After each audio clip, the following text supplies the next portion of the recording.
everybody, Cinema Sickness here with this week's weekly review, where we take a look at all the titles I watched throughout the week, and I give you my quick thoughts on them. So let's take a look at everything I watched. So the first title I checked out this week was Adventure Time, the complete first season. This was absolutely excellent. This is actually my first time ever sitting down and watching a lot of episodes from this great series. I'd only seen certain random episodes here and there. Every now and then I would catch something on Cartoon Network, but really when it came down to it, hadn't seen very much of this. But from what I had seen, I've been really wanting to check out more, and it was fantastic. I've never laughed so hard at a cartoon series. It was just laugh after laugh after laugh. This show is just completely bonkers and off the wall, but a hell of a lot of fun.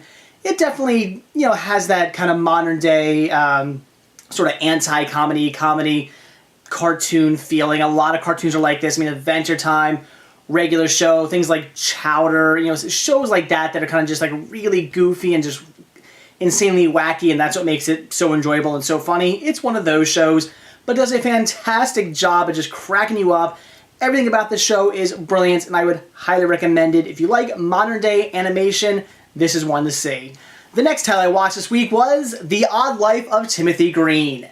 Now, I've been warned about this movie. Going into it, I was told it was pretty shitty. When I mentioned that I was watching it, a lot of you guys groaned and said, good luck and stuff like that. And honestly, I thought, could this movie be nearly as bad as everybody makes it out to be? It's probably not. I'm probably going to watch and think, that was okay. No, it wasn't. This movie was just horrible.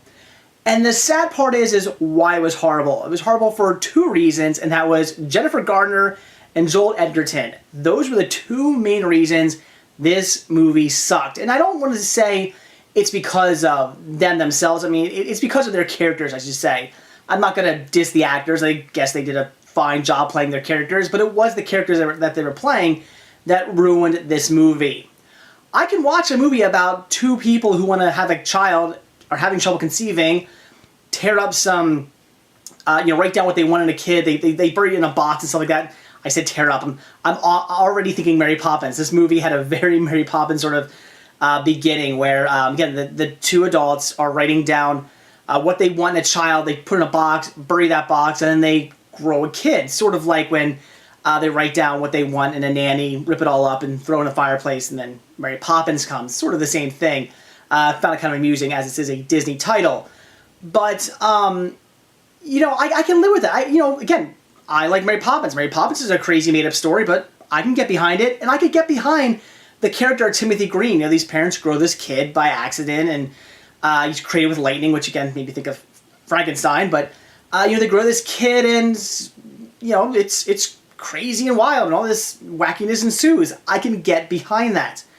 But it's these parents that are just so insane, just the way they act and the things they do, and the fact that they're telling the story to like an adoption agency, and instead of writing down things on the paper, like writing down, they have to write down things like why would they be a good parent and stuff like that. They tell the story of Timothy Green. It's like, are you fucking kidding me? It just, and the fact that the lady they're telling this to, the adoption agency lady, just seems to, she kind of goes, yeah, these people maybe are crazy, but she never goes like, no, you're fucking insane, get out of here, you're not adopting a kid. At no point, she kind of goes, okay. She's kind of going along with the whole thing, and at the end, apparently just believes them. No.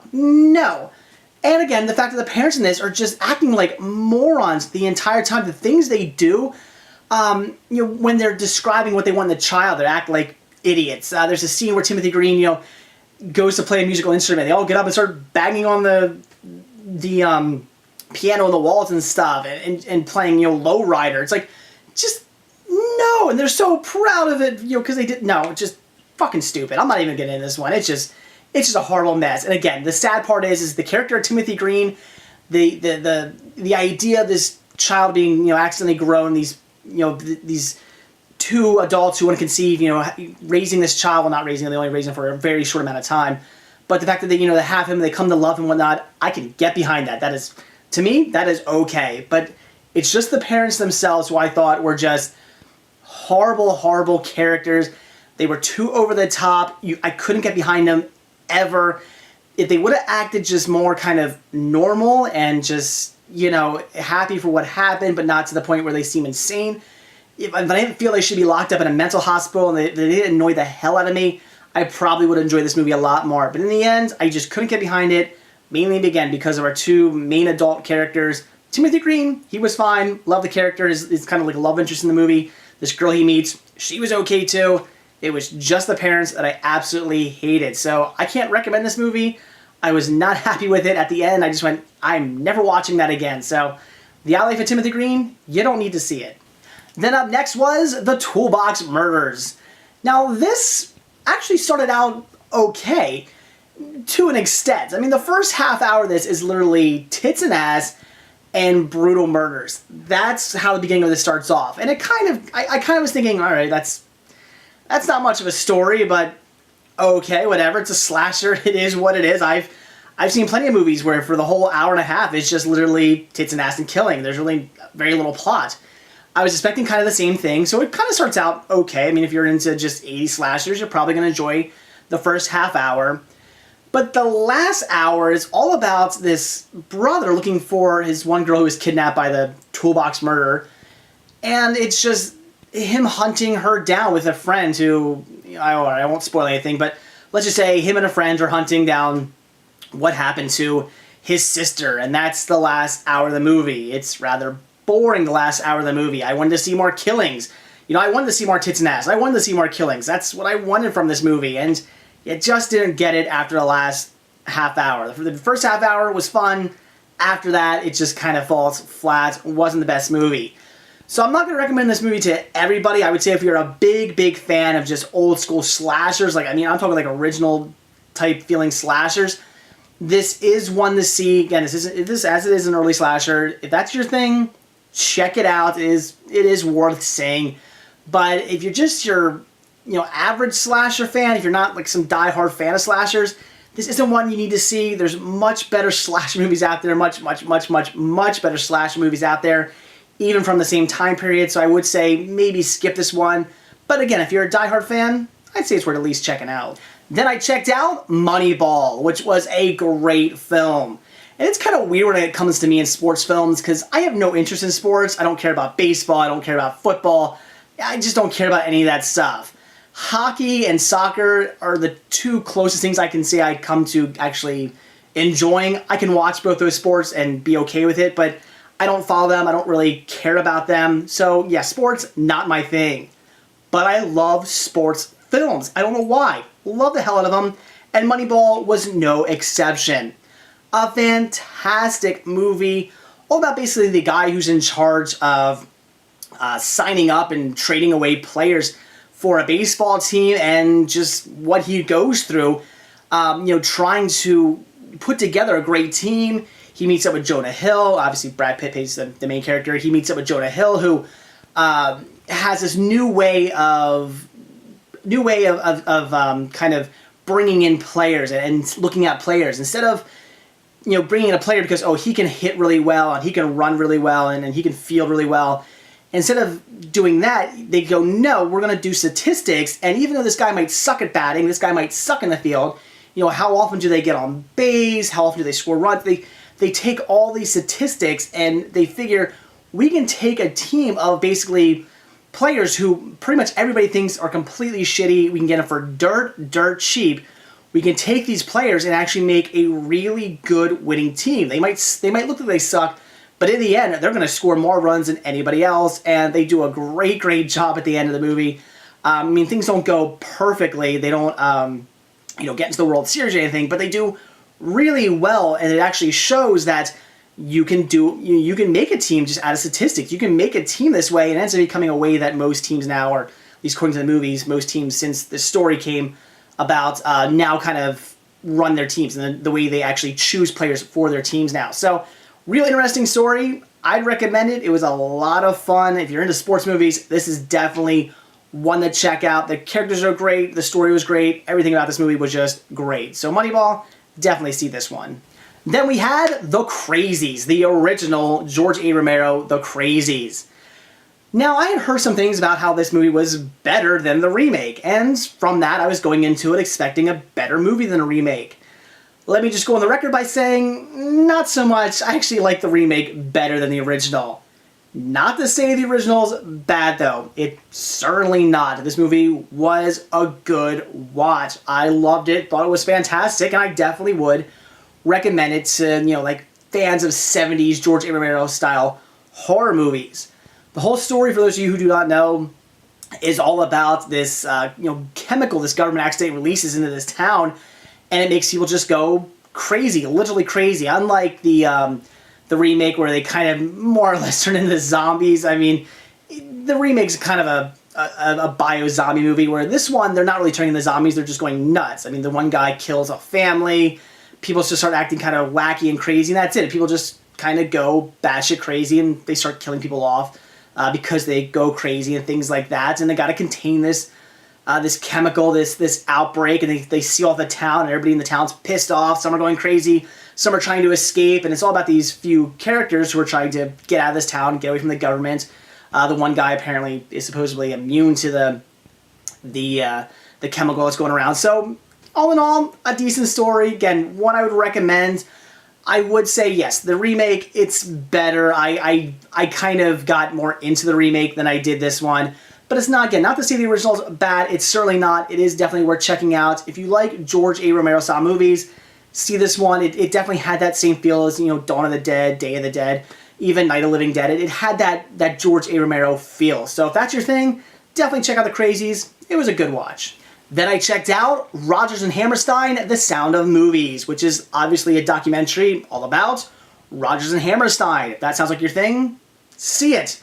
Not too much more to say about it. It starts off in the very beginnings of where they began in Broadway, going all the way up into the movies. They go all the way up from the very, very beginnings up to like The Sound of Music. I love how the fact that they have actual actresses from the movie and even actors from the movie talking about the movies they were in, talking about their experiences, Rodgers and Hammerstein, and what they thought of the movie making process. They tell you about what went into each movie, they give you trivia, little trivia facts about each movie. So really, really interesting.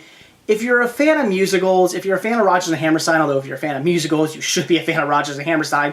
They're fantastic. They made some of the best musicals ever.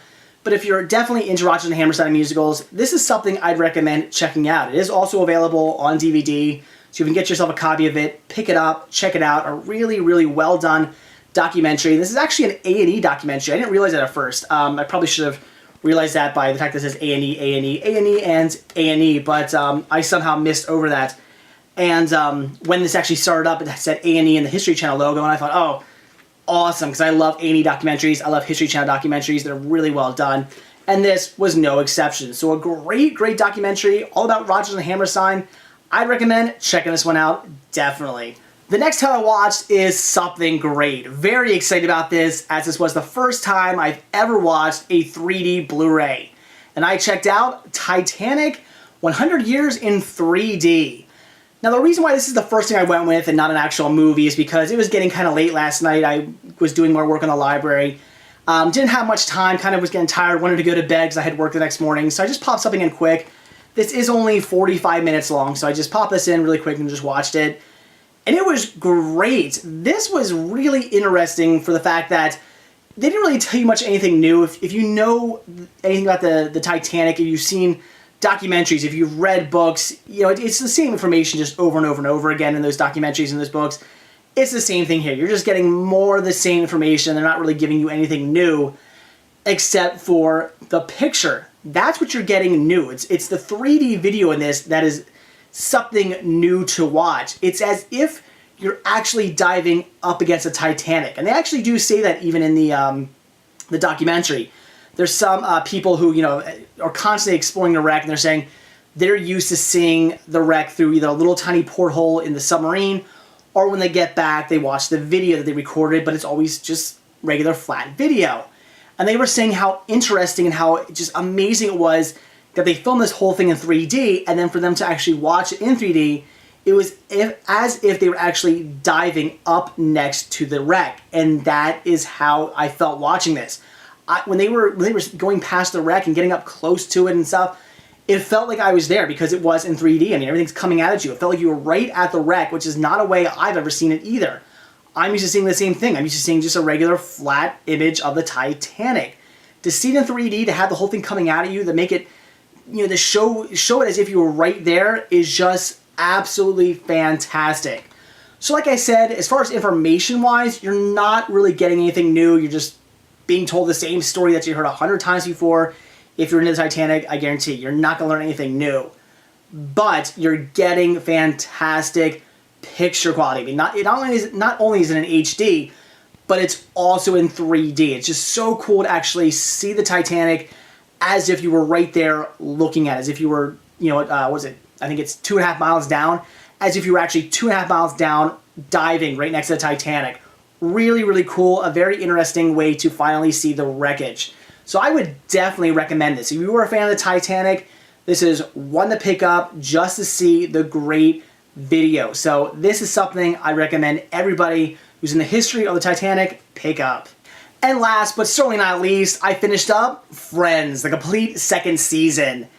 And guys, again, you're right. I'm just loving this show. I mean, the first season started out pretty good, and now the story is just expanding even more. The characters are getting more in depth. We're just getting more and more storylines coming along, and I'm really enjoying this. The second season was fantastic. I mean, Ross and Rachel, they're together. Monica's now dating Tom Selleck, which has its issues.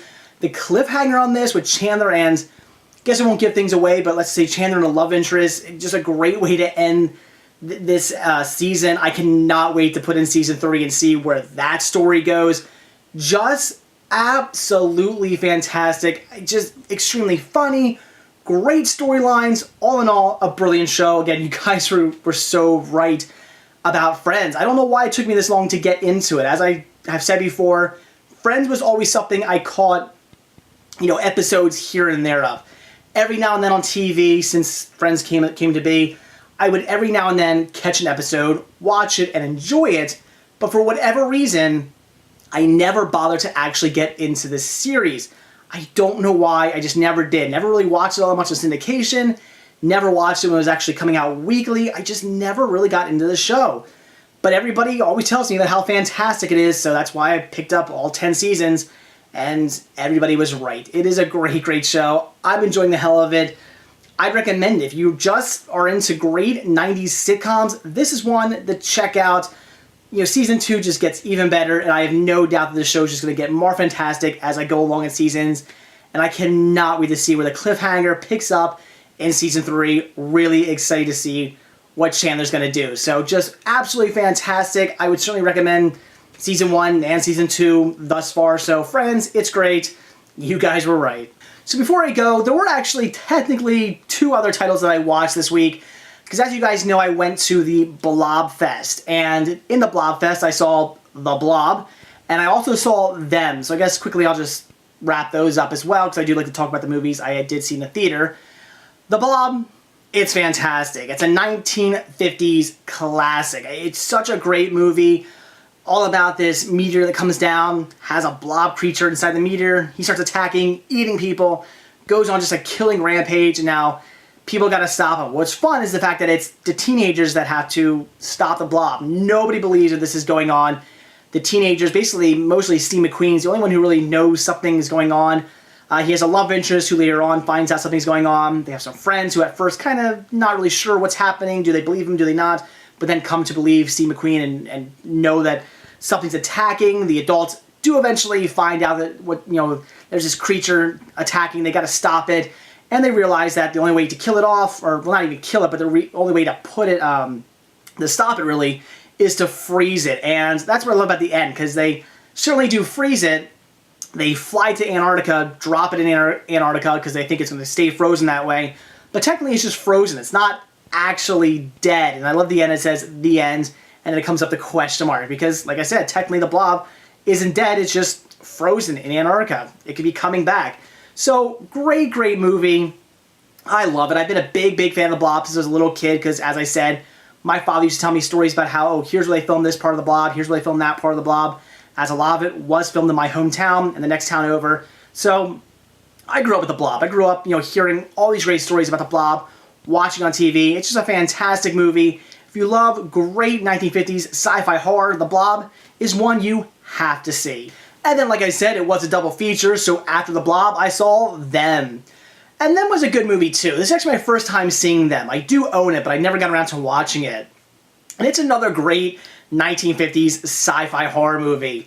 This time about radioactive ants. It's all about, of course, the atomic bomb. I mean, almost, I'd say 75% of all sci-fi movies from the 50s were all about atomic bombs. And, of course, in this case, we have all these ants who become huge, these supersized ants from atomic radiation. They start attacking people. It's pretty crazy. It's insane. The ants are great. I mean, they're so cheesy looking. It's just an absolutely, completely, 100% cheeseball 1950s sci-fi movie. But that's what makes it great. That's what makes those movies so much fun. If you love 1950s, just B-grade sci-fi horror, Them is one you gotta check out. I mean, come on. Radioactive, giant, killer ants. How can you go wrong there? So Them, I would also recommend it. It was great. There's not really much more to say about it than that. That's pretty much just the story. Giant radioactive ants, we gotta stop them. That's about it. But it's awesome. I'd recommend checking it out. Again, you like sci-fi, especially 1950s sci-fi, it's one to see. So there you go, guys. That's everything I checked out this week. Definitely watched a ton of great titles, everything from TV seasons to actually movies to documentaries. My first ever 3D Blu-ray, that was great. I had so much fun watching that on my new 3D TV. I can now wait to sit down and watch some actual movies in 3D. That's going to look fantastic. And also, of course, watching The Blob and Them at the Blob Fest, so great. If you ask me, the only real way to watch The Blob is at the Blob Fest. I mean, I've seen the movie a dozen times on my TV over the years, and it's great. I love the movie. I'm a huge fan. But actually watching it in the theater that the Blob is attacking in the movie, that's great. It's great to be sitting there knowing that you're watching the Blob attack right outside. It's so, so cool. And also, it's the crowd, the interaction, the fact that they're screaming things out, they're, you know, constantly yelling things throughout the movie. They're laughing at all the cheesy goofball moments, and I'm right there with them, yelling things and laughing along with them. It's just such a fun way to watch The Blob, and I would highly recommend it. You can get out to Phoenixville, Pennsylvania. I think they do it every July, every year.